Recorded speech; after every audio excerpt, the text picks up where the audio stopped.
They say that nothing is more expensive than a missed opportunity.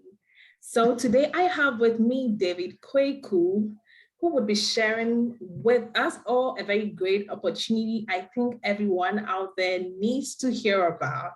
So to get the ball rolling, thank you, David Kweku, for honoring my invitation.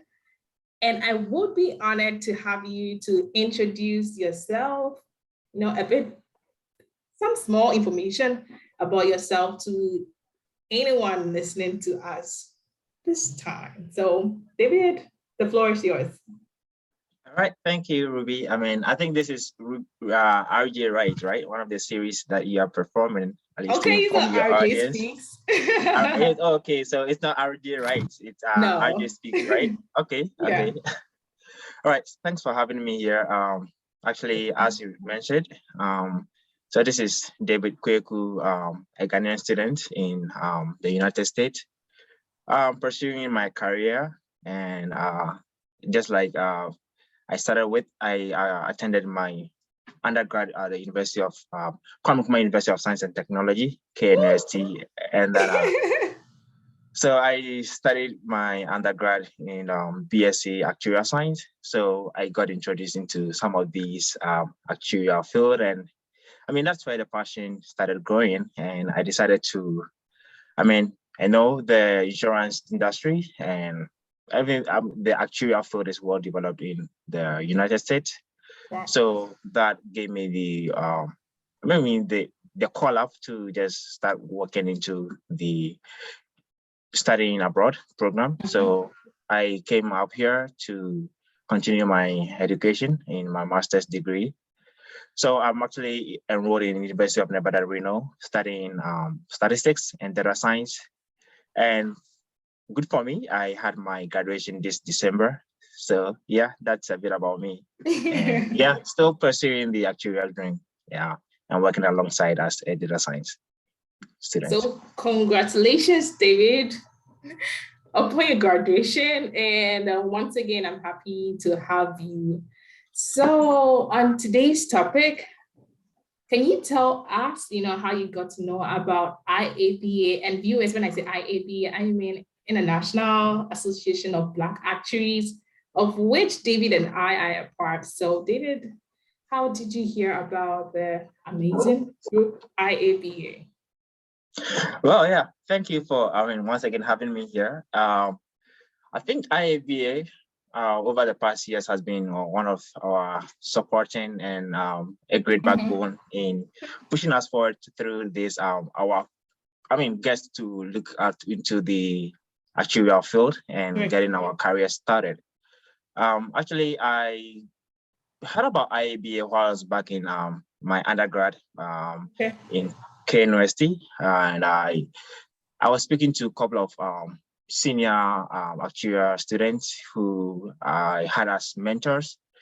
So they were like, so we are into this bigger group where we have actuaries who are from the same, let's say, in the Black race, or the African race, where they understand us and they able to support us in our search to become actuaries. So it was back in undergrad where I got to hear about the IABA 8 missions and 8 goals to support the let's say people from the African countries, and also from the African race who are keen and have shown interest to become or pursue their actuarial dream.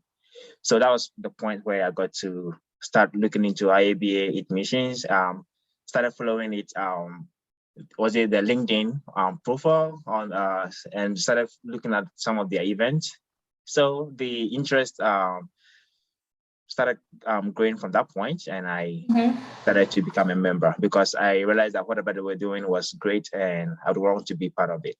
So yeah, that's how it started. Okay, so I think I have a similar story too.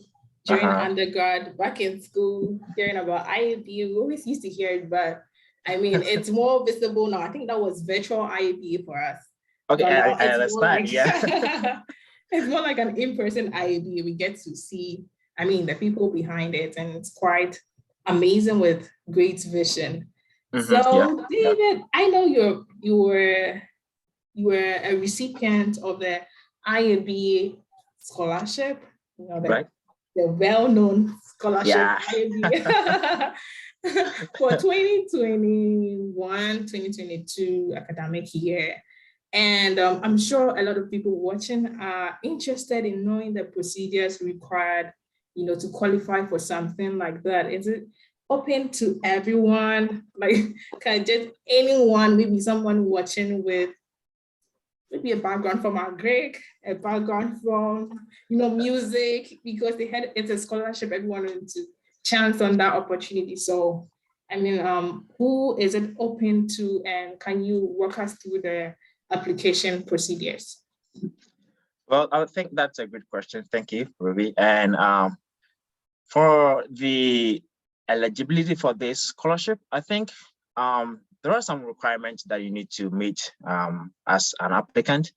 And I double checked quickly from the IBS site, of which I will share probably by the end of this session for anyone who is interested to be able to just check on that. And I think once you just go to LinkedIn and look for IABA, you should be able to find a lot of information on that.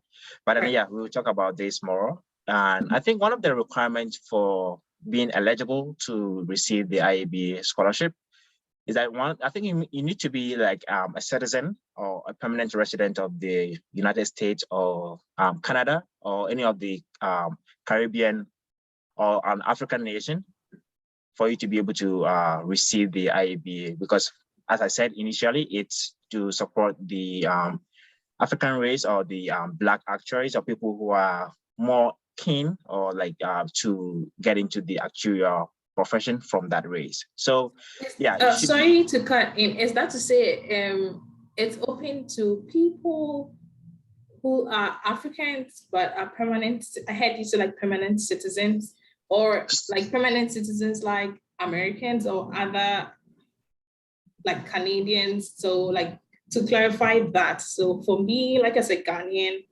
coming to the US, yeah, like it's open to me as well. Yeah, it's open to you. So it's like it's all right. You could be an American citizen, or you could be like a citizen from any of the African countries. So yeah, and so that should mean that it's open to anyone who is from the African country. But then, of course, that is not the only requirement.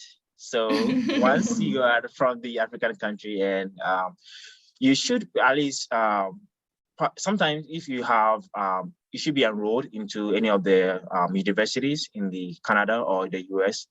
So that is one of the requirements as well, and should have probably a GPA of more than 3.0 on a 4.0 scale. Yeah. So I mean those are some of the let's say the main requirements that they look at. But then of course a lot of people apply, and they need to cut the list down, you know, to see people who actually need it. And so they have other judging criteria that they use in terms of looking at for people who are eligible to receive this scholarship. And I think one of them that I checked was you need to probably show some familiarity with the actuarial profession. So as you said earlier, is it open to people from the, let's say, social background or like the agricultural background? Yeah, that is fine. Probably you might have a background in any of these that is not math related or any actuarial related. But once you probably want to switch your career from those places and you want to get into the actuarial profession, at least you should demonstrate any familiarity with the profession. Yeah, and it should be someone who has shown like that determination through getting through some of these actuarial profession events. Like so I mean that should the determination should be there, and that familiarity should be there. You should show those ones. Yeah. And I think one of the things that you should start attempting or probably have taken and passed one of the actuarial profession exams. So yeah, there are some of the things that they look at to judge people who are really eligible for this. So you may have different background, but you need to show all of these things in addition to be able to receive the IABA scholarship.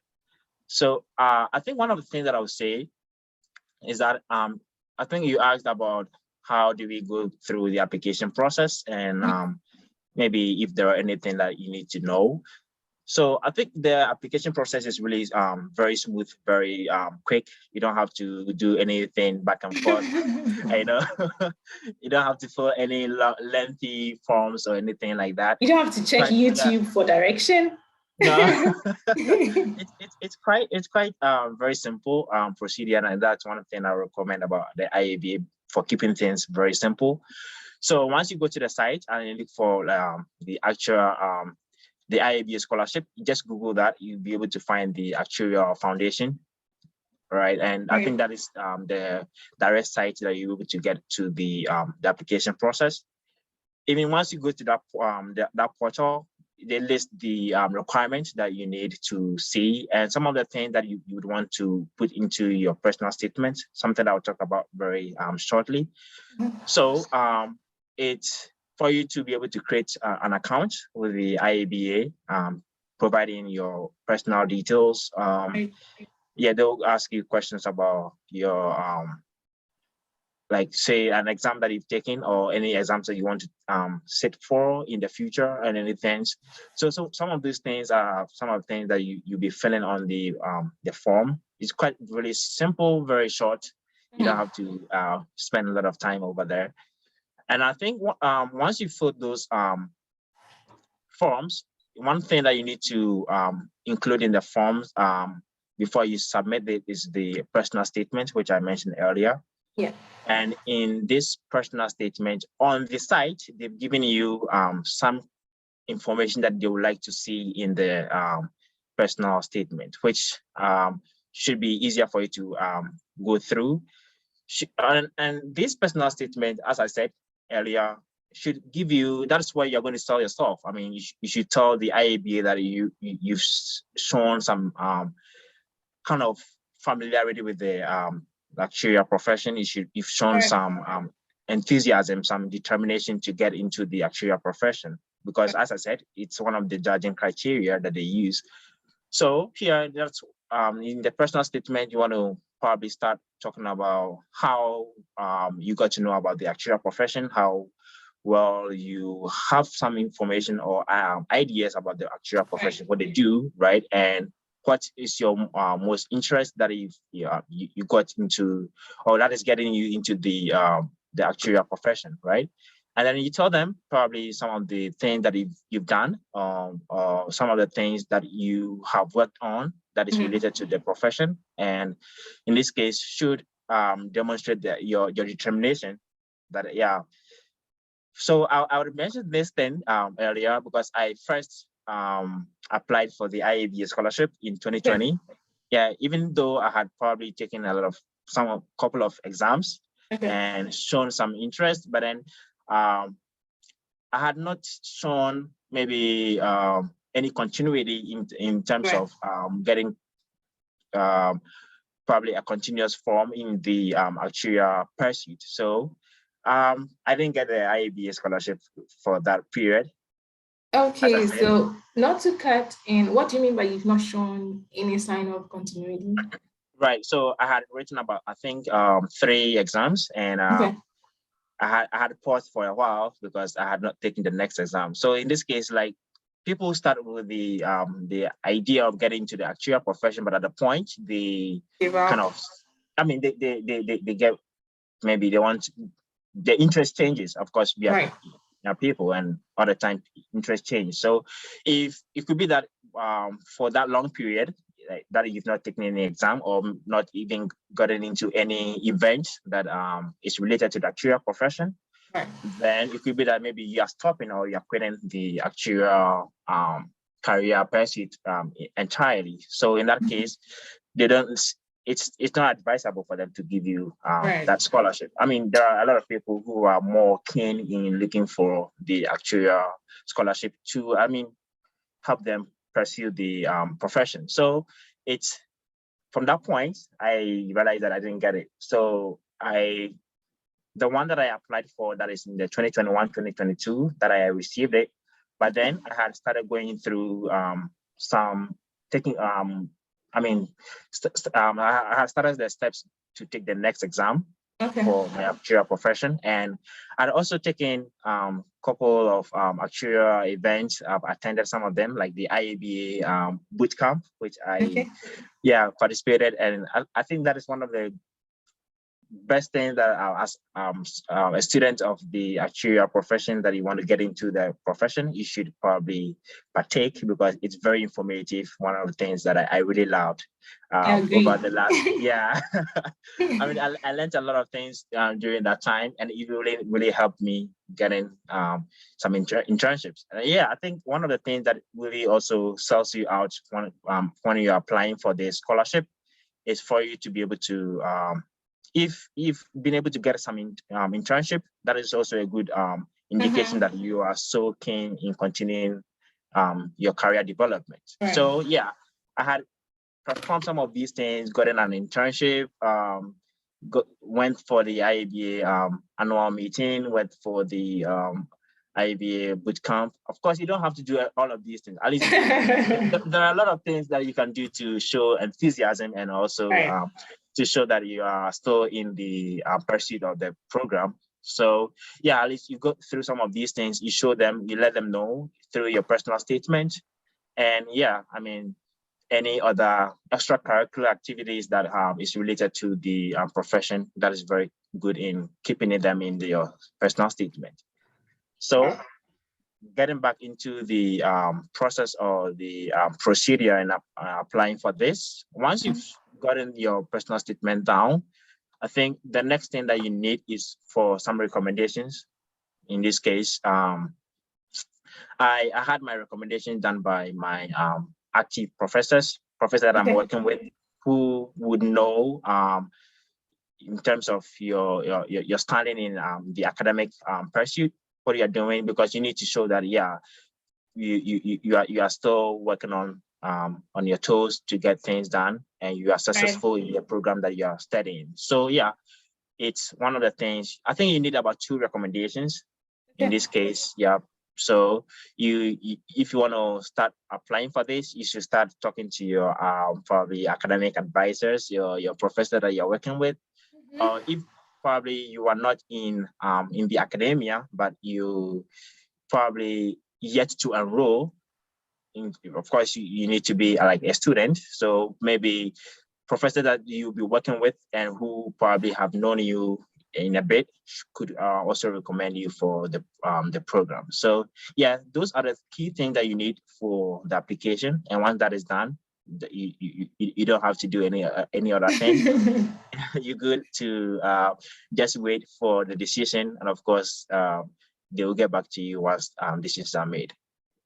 I must say that's a detailed, application process. It's almost like we just finished filling the application virtually by mouth. So I hope you get your offer letter soon from IABA for the virtual application process. Application. Yes, right. And I'm your recommender here, so IABA endorsed. Thank you.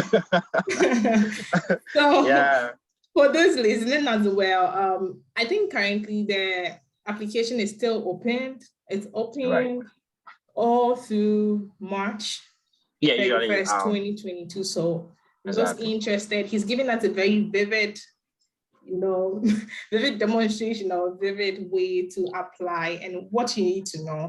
And for your information also, the link will be sent, the link will be posted down, the comment section. And you get to find it, then you're good to go and apply. So David Kweku, do you have any, maybe you might want to share with us, because you mentioned that continuity in this career is very helpful. And that for some reasons, once you start the exam, you have to always keep at it and be consistent and committed. It's more like this career, it's almost feminine. It requires commitment and it's jealous of your time. So you've got to give it your everything. So do you have any future ambitions? I know, of course, since you want to keep up the consistency, any future aspirations towards the So, career after mhm. school? I mean, congratulations upon graduation, but after school, what else or what next?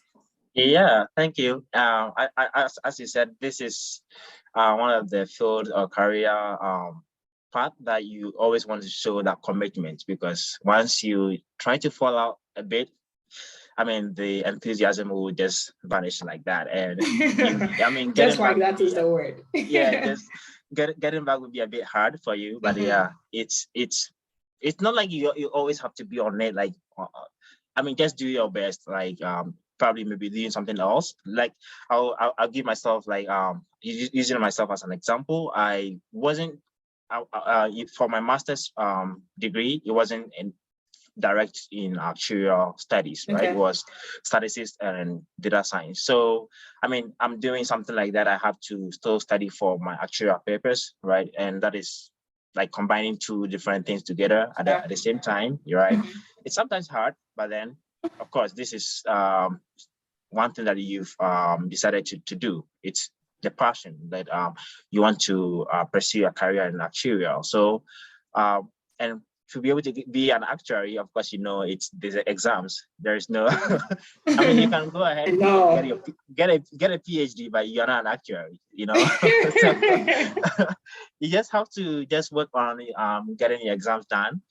And yeah, it's we have different people how they study, and so it's for me probably you may want to and a good advice is just have a good timeline that you probably, if you want to write an exam, just know that, okay, maybe I'm a slow learner. I am someone who might needs a lot of time to study and practice on exam, as exams, practice models for me to get ready. So you start early. Usually you have to start early, learning the materials, and then some time getting to the maybe the set time that you have booked for your exam, you start working on practice exams.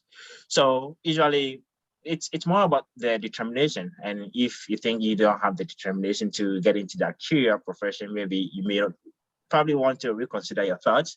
But once you have enthusiasm, you have that determination to be an actuary, yeah, you know what it entails and what you have to do. Right. So it's more of about, yeah, just staying committed and just working on your exams, study for that, and yeah, have a clear path. And usually one of the things that usually helps too is the having a mentor.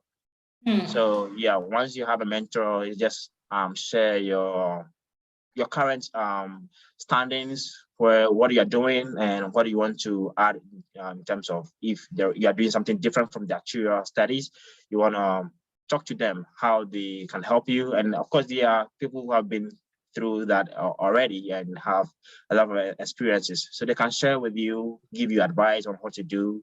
Yeah, and that has been one of the good things that has helped me through my journey up to this point. And still I keep in touch with my mentors, and they give me good advices, you know, as Mhm. to how to go about my exams, and yeah, staying committed, giving and it also opens up to a lot of network for you to be able to know people, get to the right channels for you to, I mean, learn a lot about the actuarial profession. So yeah, those are the key things that I would share with my people watching this video. I mean, get your determination down, get your mentors, speak to them, let them know. I mean, be open to them.